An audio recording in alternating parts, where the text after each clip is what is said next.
Welcome to the CBS Radio Mystery Theater Archives, the only YouTube channel which has the original classic episodes of the CBS Radio Mystery Theater in order with no ads.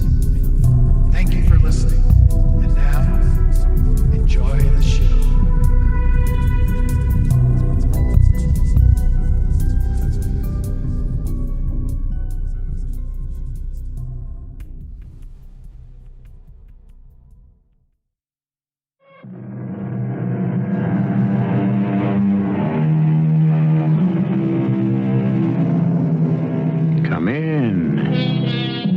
Welcome. I'm E.G. Marshall. This is the tale of a phenomenon that has disappeared from our lives, the cattle drive, the great migration of Texas herds north to Colorado and Wyoming, and the stockyards that fed the railroads who brought the meat east to feed the bulk of our population. The drum of 12,000 hooves will mark a trail through the open wilderness as smooth and hard as a concrete highway. Our story is dedicated to the tough men we know as cowboys. Stampede! Stampede! The hell with the Indians! Save the herd! Ride them, cowboy! Don't let them cattle get away from you!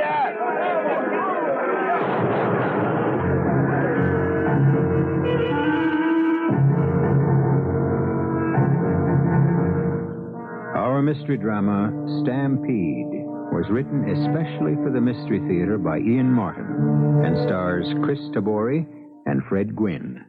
It is sponsored in part by Anheuser-Busch Incorporated, Brewers of Budweiser, and Carrier Air Conditioning. I'll be back shortly with Act One.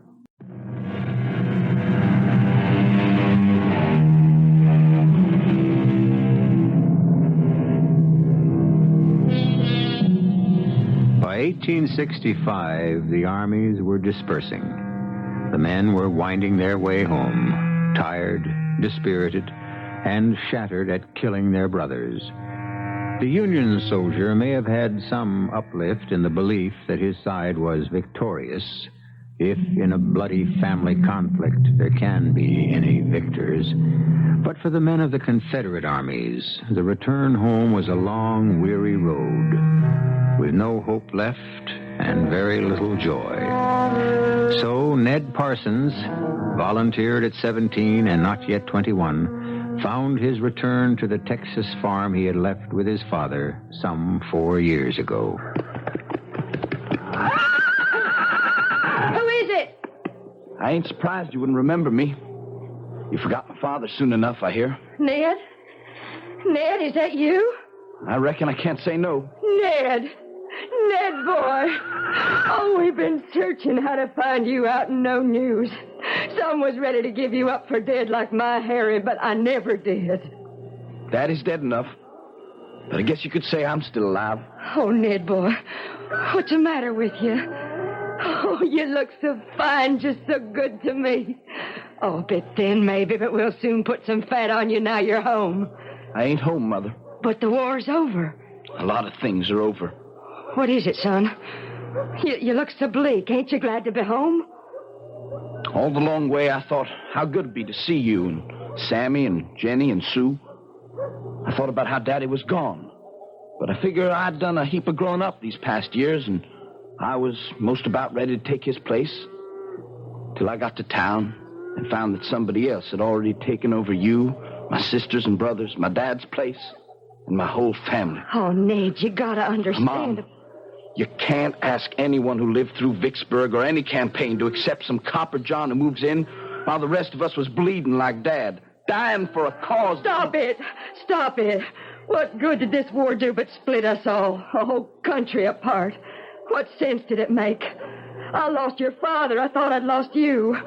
I don't fault you for answering the colors, but fighting isn't the only way that makes a man. Give yourself a chance to meet Jim and... No, sir. No, sir, not anyway. But now you're home. I'm home just long enough to pick up old Baldy. I reckon he's still my horse. My daddy gave him to me. Of course he's your horse, Ned, but this is also your home and the rest of the family. No, I'm sorry, Mom. I just don't have the stomach. Now, you listen to me, Ned Parsons. I got a right to say my piece. I got 5 young'uns beside you, and for 4 long years I tried to hold this farm together. With your father dead and the 4 other young'uns' sake, I had to have a man to keep it going. Well, you could have hired one. What would I have paid him with? You made your choice. Now, I'm making mine. I ain't here to argue, just to haul on out. Baldy in the corral? Yeah, but Ned... Well, I got to return this horse I borrowed. I'll just saddle up old Baldy and leave the other back to town. Then what are you going to do? I hear tell Mr. Brenner's taking a big cattle drive north. I figured to sign on with him, if he'll have me. Well, that means you'll be gone over 6 months. Then what? I don't rightly know. Maybe I'm wrong to be bitter, but it's the way I feel. I don't ever expect to find my way home again.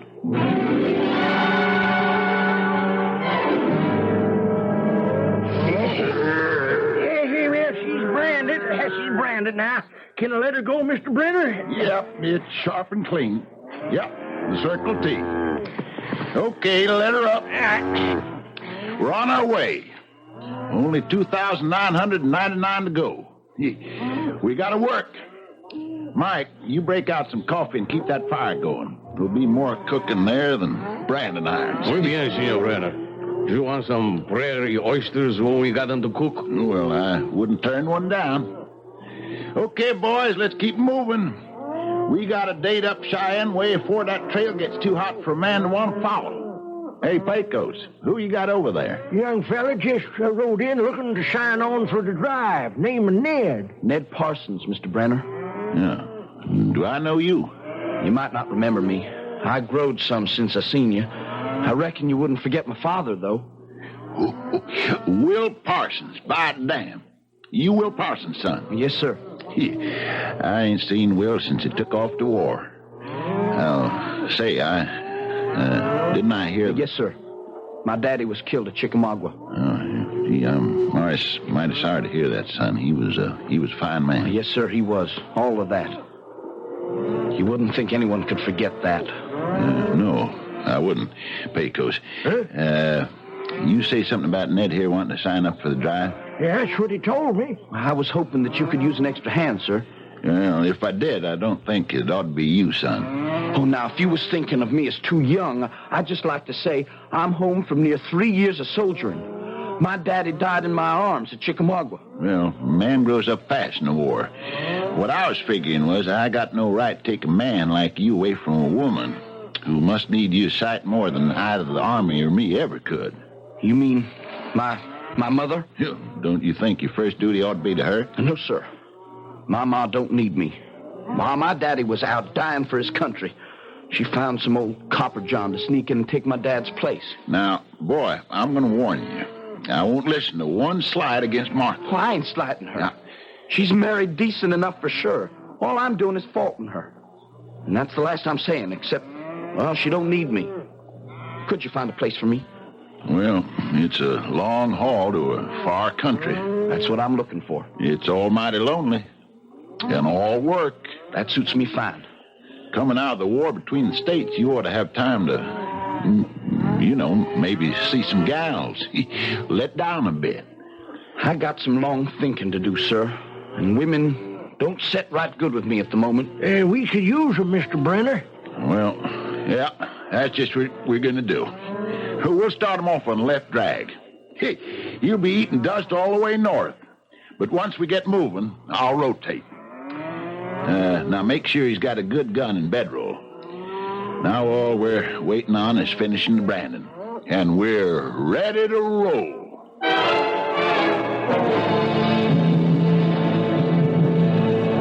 Hey, 4 days.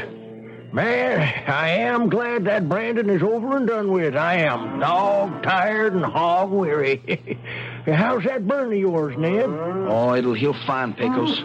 Rather have it on my arm than across my face. Yeah, I swear that was no accident the way DeVine come around with that branding iron. I wonder.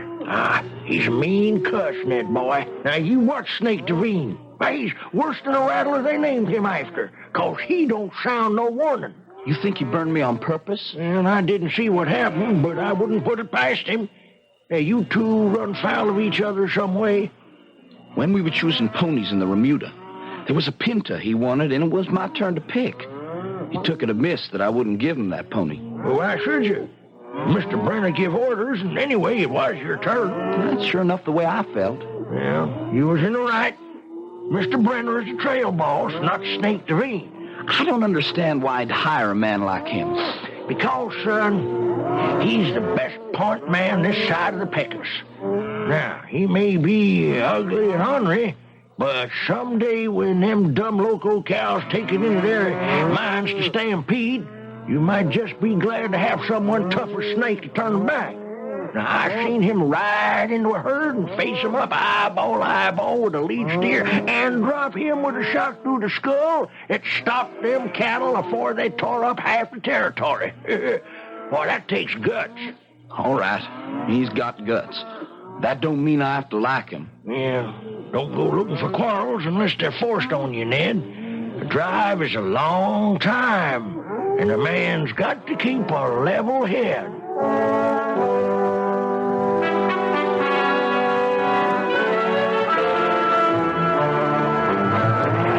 Morning, Miss Brenner. Morning, Ned. I'm about ready to move out, so I thought I'd cut me out a workhorse. Yeah. How's that burn? Oh, it'll do. Well, I brought you some grease from a chuck wagon. Now, you spread that on to keep your arm open to the air. Figures to heal better. Thank you. That's right nice of you, Mr. Brenner. Better saddle up, Ned. Snake's fixing to do just that. What are you, sonny boy? Doctor, soldier, horse thief, all rolled up into one? Why'd you back off, Snake? I don't want no trouble. Well, now, is that a fact? Appears to me like you've been kind of spoiling for it ever since we met up. What pony you riding now? I reckon I'll take the Pinto. Yeah. You want to look out for him, Greenhorn. He don't like to cinch. I can handle my own horse. Wise up, tenderfoot. Let a man who knows horses handle it. Now, I told you, you should have let me pick Apache there.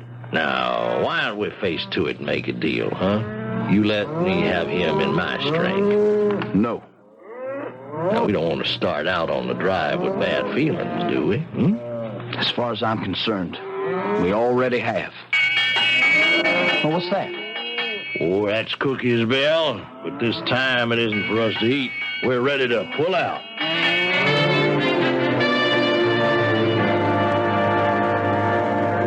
Men, a couple of things I want to say. You're all cowboys. And to me, that means hands that tend cows. Nothing else. You got any whiskey? Better drink it now. It's the last you'll have for months.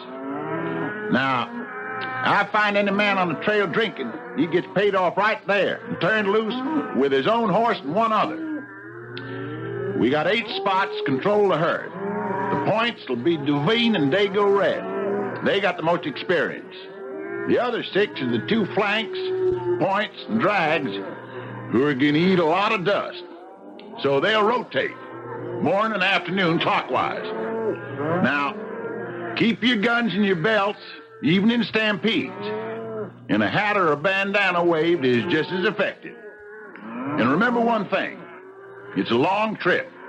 You got to depend on the man next to you, or behind you, or ahead. Maybe you got to swallow something your gut don't want to take, here and there. It's a long trail. Just face on up to it. The chuck wagon and the remuda already rolling. So here we go. Shape 'em up, boys. Move 'em out.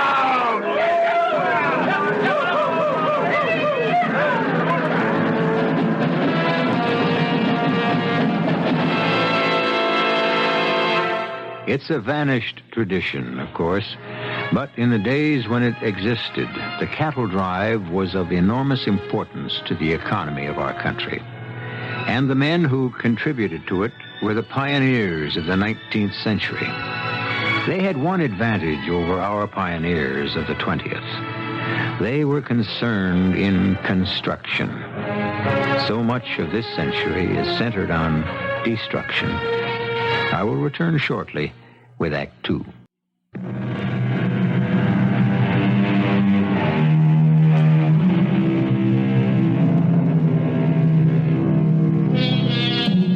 first 3 or 4 days of a cattle drive are of special importance.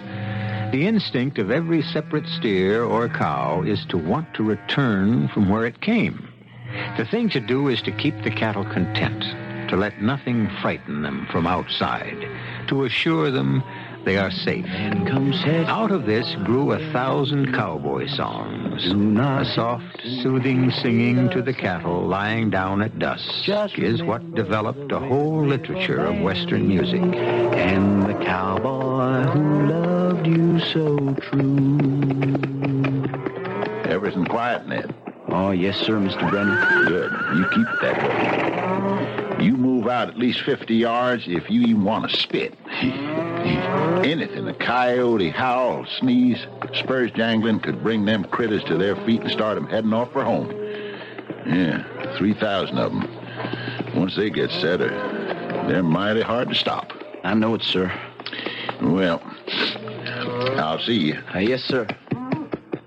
This valley, they say you are leaving. I shall miss your bright face and calm smile. No cosa! Sangrano para te! Holy feet! Now, easy there, boy. Easy, boy. What happened? I don't know. Look, try and hold them. They've started milling. I'll get the rest of the boys. On your feet, boys. The cattle are moving. Get between them and our back trail. Don't let them head back. What the hell is going on here? There's a heck of a clatter out there by the chuck wagon.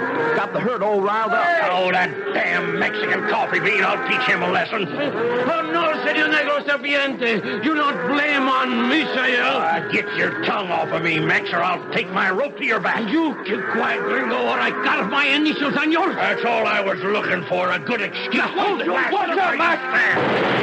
Damn you. Now you've done it for sure. You plain out of your senses, Dupine. That herd was fixing to stampede before you topped it off. Now ride, all of you. We don't stop now. By tomorrow night, we'll be back where we began.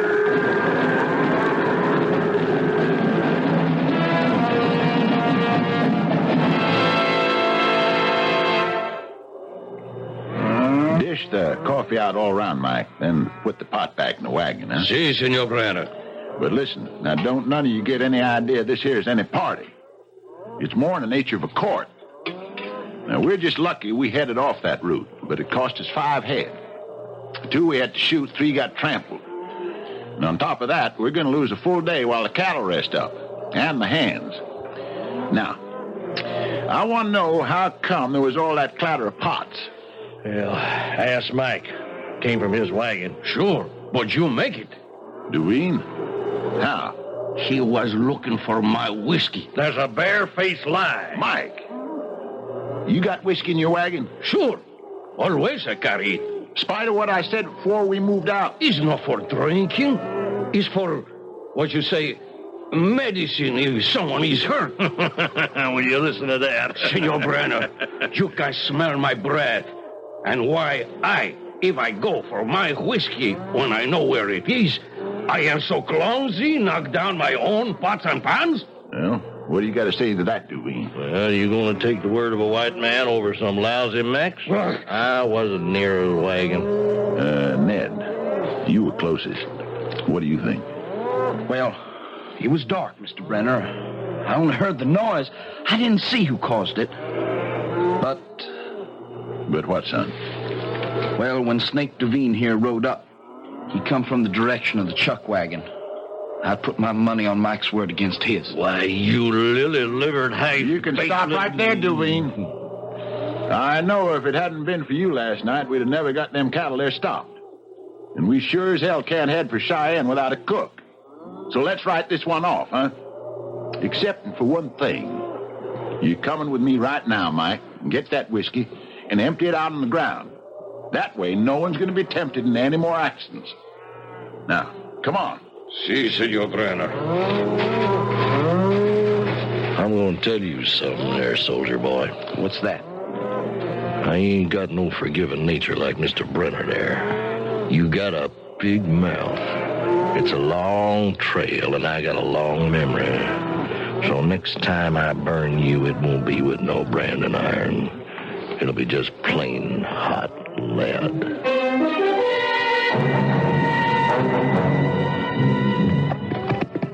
Pecos. Man, you're a sight for anyone. What's news? I ain't seen hiding a hair of you for 2 weeks. Yeah, well, that's right. Ever since we reached Colorado territory, how's the drive? It's settled down, moving along. More than halfway there. Cattle look pretty good. Yeah, tolerable. They could use some water. Been a long, dry spell the last 60 miles. You're going to tell me there's none up ahead, huh? No water you got. Now, you can fetch that by tomorrow. Well, the herd's restless. They can smell it. Which pass do I take? Well, now, there's 2 rocks you can just see sticking up ahead there now. Call them the Twin Owls. Now, the draw to the right looks real dandy. Only trouble is, it ends in a bluff, drops away 500 to 600 feet. It's dead end.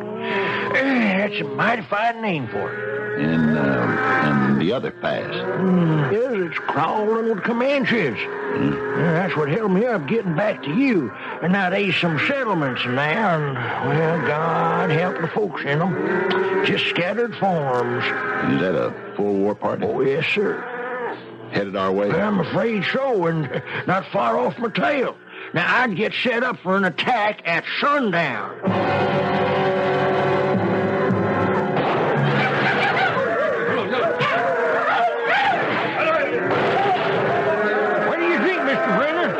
Comanches don't worry me all that much.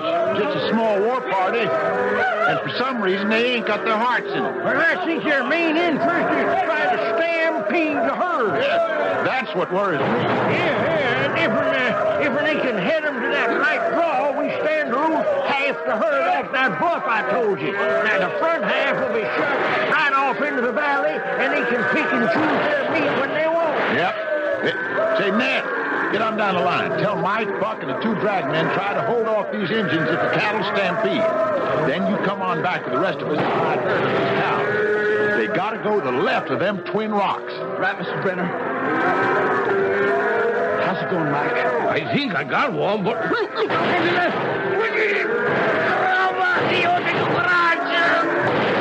I got him, Mike. That one's for you.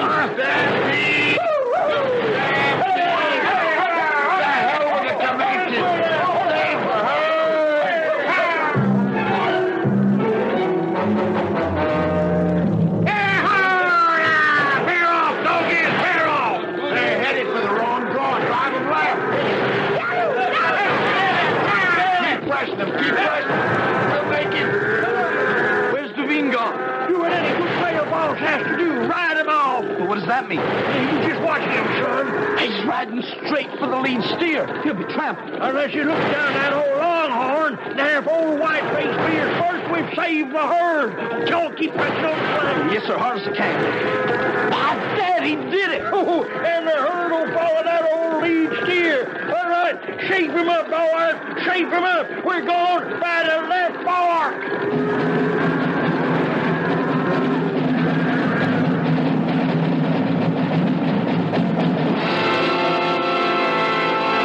Mr. Brenner sent me back to see what you wanted, Pecos. What is it? Well, there's something I don't rightly know how to handle, boy. How's Mike? Well, his shoulder's pretty bad. Can't get the arrowhead out. Oh, them Injuns. The reason they had no heart for battle and took off once we turned the herd is right back up the hill there. A settler's farmhouse burned. All the outbuildings. Yeah, and the settler himself dead and scalped. Just his young wife left alive behind. He finished it all off. Beet farmer. Stampede went straight across his fields. What the Injun left behind, we wiped out. Except that girl. She's the only one left alive? Yeah, she real shook up. Maybe you could get her to talk, being more of her age. Ma'am? Yes? I'd like to introduce myself. My name is Ned Parsons. My name is Ellie Tate. I mean Ellie Gottenschalk. Those savages, they killed my husband. Well, not more savage than us. Our cattle sure killed off your beet crop. You look like you could use something to eat, ma'am. Or at least some coffee. I should be asking you in for that, but there's nothing left. Oh, what am I going to do now? Oh, now, don't you worry about it none, ma'am. We'll help somehow. Oh, here comes our trail boss now. Mr. Brenner, this here is Mrs. Ellie Gottenschalk. Just make it Ellie Tate. I guess the Gottenschalk part doesn't signify anymore. How do, ma'am? I'm sincerely sorry for the damage our herd has done and for everything else you've gone through. I thank you kindly. How did you escape? Well, I was by the barn when the Injuns came. They killed my husband right off, and then they had torches they were setting to everything. While they were driving off the animals and the horses, I got away to the river and hid under a ledge where I do my washing. Oh, I see. What do you figure you'd do now, Mrs. Tate? Oh, well, we could make it, Ellie. First off, I got to bury my husband. Oh, now, we're going to take care of that, ma'am. Oh, you're right kind. And then I have a sister in Denver. If I could get there somehow... Catch her now. Yeah, I have her, sir. Oh, she's just wore out and starved. Can't we take her with us, sir? Well, we owe her something for that crop of steers flattened. Besides... Yes, sir? Well, with Mike hurt, he's gonna need some help with the cooking.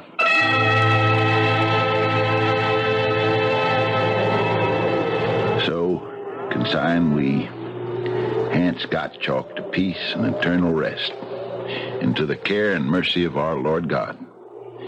Amen. Amen. Well, we'll leave you alone to make your goodbyes, ma'am. If you'll just give me a minute. Sure, ma'am. Come on, boys. Hey, I ain't so sure this is such a good idea, Mr. Brenner. Why not, Pecos? Well, I don't know. It's a hunch. Superstition, maybe. Cattle drive is some like a ship. And you know how sailors believe a woman brings bad luck. Well, the way I see it, she could be more of a help than a hindrance. The way I see it, too, huh, Tenderfoot? Name is Ned Parsons, Devine. Oh, a little riled up, huh? Maybe you're looking forward, like me, to having a little gal around? Especially now, when the night seems so much longer after so many weeks on the trail, and with the spring coming on, a man kind of hankers after a woman, huh? She's a widow lady, and you stay away from her. Why? You staked out a claim already? Oh, now, you know that's not what I mean. You keep your nose clean, sonny boy, and just stay out of my way. You let a man handle this. Takes a whole lot more than you to hold me back.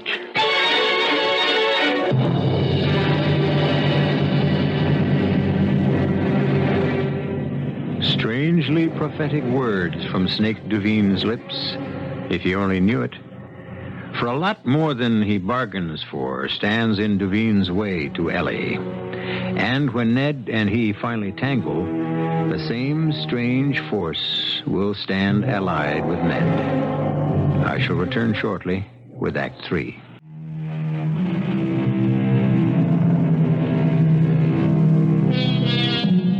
During the first week on the drive, Ellie Tate moved like a woman in a daze, in another world, as indeed she was. But as the bitter memories faded a little, and she started to eat again, she became alive once more. Particularly since with Mike's open festering arrow wound, there was more and more need for her to cook the food for the hands.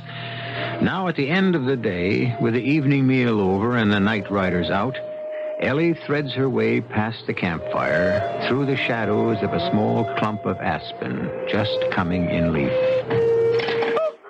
Well, now what'd I do? Scare you, Miss Ellie? Oh, you sure did.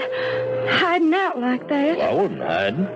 Well, maybe just kind of staked out, waiting to get you by yourself for once. You better take your hands off me or I'll scream. Now, come on. You ain't no little girl. You grown woman. A married one. At least I was. And don't tell me you ain't glad to be out of it. Now, I saw him. Fat old man, ain't old enough to be your father. Don't you talk about hands that way, you filthy animal. Ouch! Oh, you struck me. You're lucky it was only in the hand. All right, Miss Fancy. I'll remember that. And so will you next time. There won't be a next time. You like to make any odds on that? Everything all right, Miss Tate? I was looking for Mr. Brenner. You spoiling for trouble, Parsons? Not right at the moment. Mr. Brenner is right behind me. Brother, one of these days, I'm coming looking for you, boy. Oh, I'm sorry. I didn't mean to bring trouble. Well, I reckon you can't help it, just being a woman and all. Well, I'm sorry. I was trying to thank you. I reckon I'm sorry, too. I was just... Well, I mean, you gotta understand that... Ned, boy, I just wanted... Oh, why, hello, Miss Tate. I sure hope I ain't butting in on it. Oh, of course not. I was looking to tell you something. It's about Miss Aiel. Who? He's running a... Miss Aiel Lugos, the cook? Oh, you mean Mike? Yeah, he's running a high fever. The wound is very bad. Someone has to take out that arrowhead or amputate the arm. Otherwise, he'll die of blood poisoning. Well, ma'am, I don't rightly know. I wouldn't have the first idea how if Pecos were here, but you see, he's off scouting, and I don't know who else. Well, if it has to come out, I think maybe I could do it. Enough hot water and cloths? Yes, fine. The knife red hot yet? Just about. Hand me that bridle strap. Oh, here, Mr. Parsons. Thank you, Mrs. Gottenschalk. Okay, Miss Aiel. You bite hard on that leather. I have strong teeth. Good. Then we'll double it. Okay, Mrs. Gottenschalk. Mr. Brenner, hold him while I get the knife.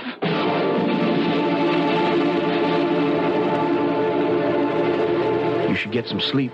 Oh, I can't sleep after that. You were magnificent. I only did what had to be done. Oh, you were still magnificent. Oh, I'm embarrassing you. No, ma'am. Well, then what? You don't like me? Oh, you don't like women. I didn't say that. You don't have to. You're polite and you'd protect us, but you don't like us. I've known that since we first met. I don't like women who forget the married vows. But you... Oh, no. You can't seriously think I was being a coquette. Well, nothing was further from... Well, I assure you I cannot in any way forget my marriage vows for a moment. Oh, forgive me if I... Oh, I don't know what I thought, or meant, or think. We're pretty far from camp. I better walk you back. I can find my own way back. Oh, yeah, but... I'd prefer it if you'd leave me alone. All right. Maybe it's better for both of us if I do. Well, that's what you get for playing around with boys, Miss Tate. I've told you before the name is Mrs. Gottenschalk, Duveen. Oh, hell, I can't handle them foreign names. But it come to handling a woman now. Now, I warned you before. I'd scream my head off. This far out? You could be a screech owl, a coyote, a coney caught by an eagle. Besides, you ain't gonna make a sound. Not before or after I'm through with you. I'm warning you, if you touch me, you're playing with death. You think you can scare me? Nine, but perhaps I can. Who the hell are you? My name is Hans Gottenschalk, or was.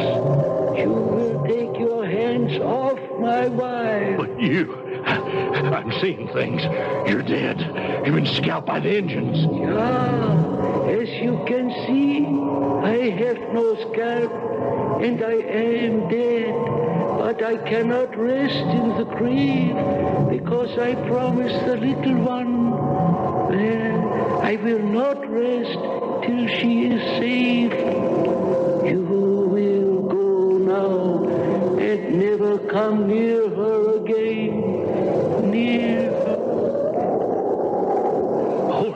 Holy snakes. Did you see what I warned you to leave me alone. I'm haunted. Do you want to be too? No, Mrs. Gottenschalk. You don't have to worry none about me. From here in, I wouldn't touch you with a 10-foot pole.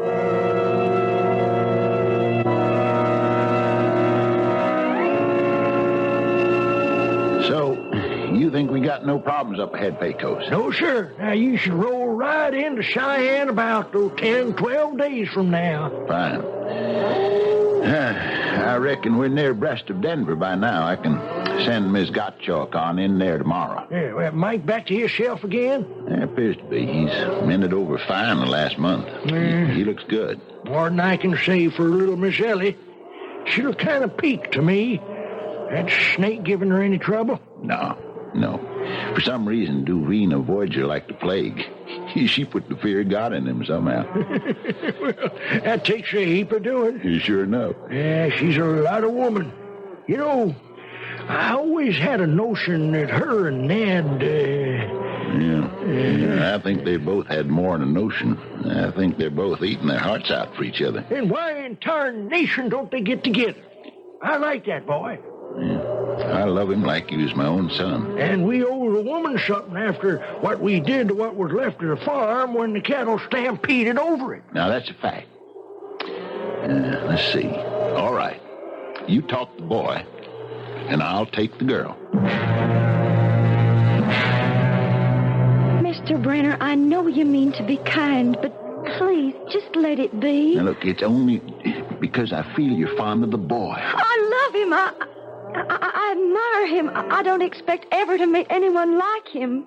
For me. There. Will that satisfy you? No. Now, why do you want to pick up your skirts and run from him, Mrs. Gottenschalk? Because that's who I am. You were. Wilt thou love him, comfort him, and honor, and keep him in sickness and in health, and forsaking all others, keep thee unto him? So long as ye both shall live. He didn't seek his death. You got to understand, Mr. Brenner. My father was killed in the war. My mother died. I was alone. No money, nowhere to go. Hats came to me. He was older, much older, but kind and gentle and lonely. So I went with him gladly. Only for his sake, I had to tell a lie. I said I loved him. I couldn't. Not that way. One lie is enough. I won't live another. At least I can honor his memory.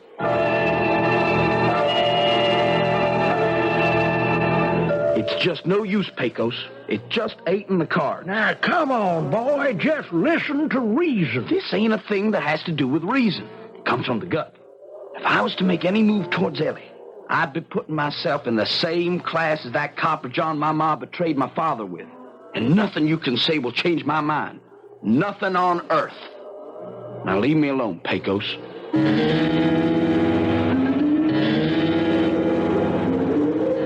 What's that? Who is it? My name is Hans Gottenschalk. Ellie's husband. Yeah, we have not really met before. But you're dead. Yeah, but not at rest. Now look, Mr. Gottenschalk. If you got any idea Ellie and me is... Have I said so? No. Why else would you come to haunt me? Listen a moment. I was an old man, and I was lonely. Since the death of my first wife so many years ago, I was lonely. We were without children. And then, one day, I went to town to buy supplies, and I saw this pale, pinched, half-starved child woman. I could not take her home with me as a servant. First, because I did not wish her to be read. And second, because you know the name she would have been given. Like my mother. Not like your mother. She had children to protect. Your mother had to do what she did. And no doubt, he is a good man, she found, willing to take on such responsibilities. I hoped to find in you so good a man. I don't understand. Throw away your prejudices, your old values. It is a new and awakening world.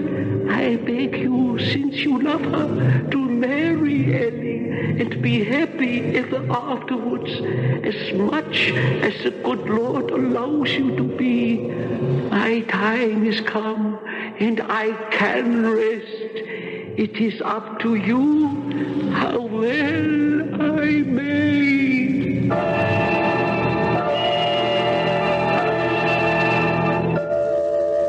All right, boys, ride on out and get them bunched up. Round them up. Excuse me, Mr. Brenner, sir. What is it, Ned? I was just figuring to myself, with Pecos back, you could easy drop an extra hand like me for the last week. Could you consider paying me off? Why? Where are you headed?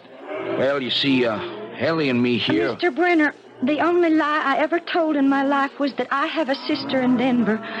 I just said that so maybe you'd bring me on north. Oh, well, right glad I did. But what are you going to do in Denver, a lone woman? I don't figure to be. Now, that's why I want to get paid off, sir. I got a big notion, Mr. Brenner. You know the last weeks how we seen what good grazing land this is for cattle? Yeah. Colorado sorghum. Can't be beat. Here's my idea. You leave me one good bull and some cows, pay me off, and I'll file me for some land.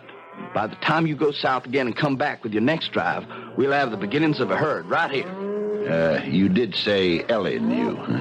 Oh, yes, sir. Well, that's part of the thinking and part of... I wouldn't know what to call it. Would you, honey? Best way I know how to say it is the best marriages are made in heaven. You're going to be married. As soon as we hit Denver. Only one thing, Mr. Brenner. Yeah. You, heading back for Texas after this drive? Yes, son. By rail to St. Joe and then south on the river fast the boat can carry me. Would you take a message from me? Sure enough. Could you just look up Mama and say, I was wrong and I understand? I'm like the country. I'm just learning to grow up.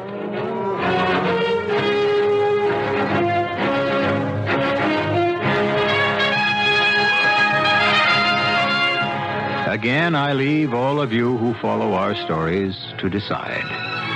Was there the ghost of a kindly and simple man who met a terrible death, restless in the grave until he saw justice come to his young wife? Or, as Mr. Shakespeare's Hamlet said, are these things all in the mind? Are decisions arrived at in moments of crisis natural or supernatural? I'll be back shortly.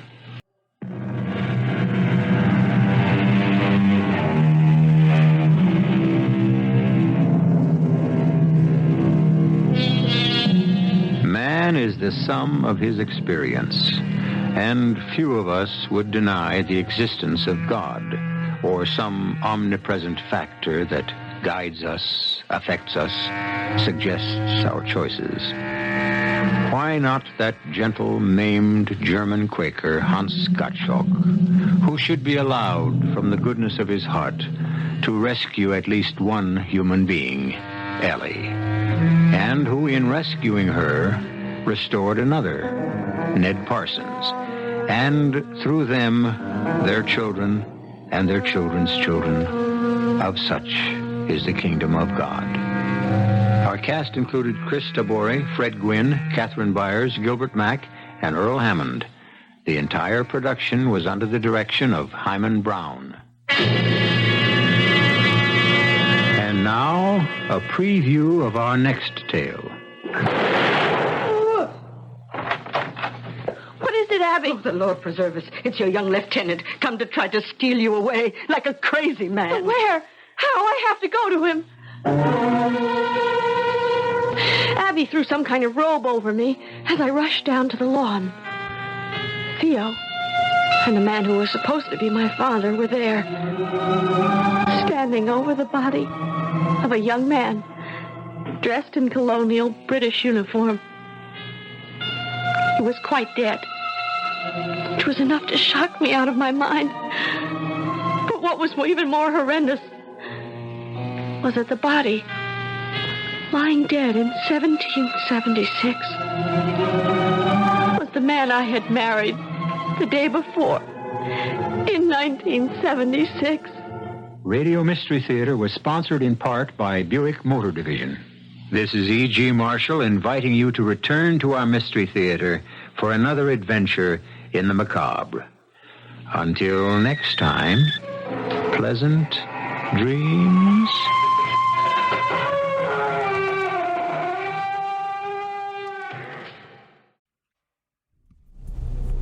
I hope you enjoyed this episode of CBS Radio Mystery Theater. If you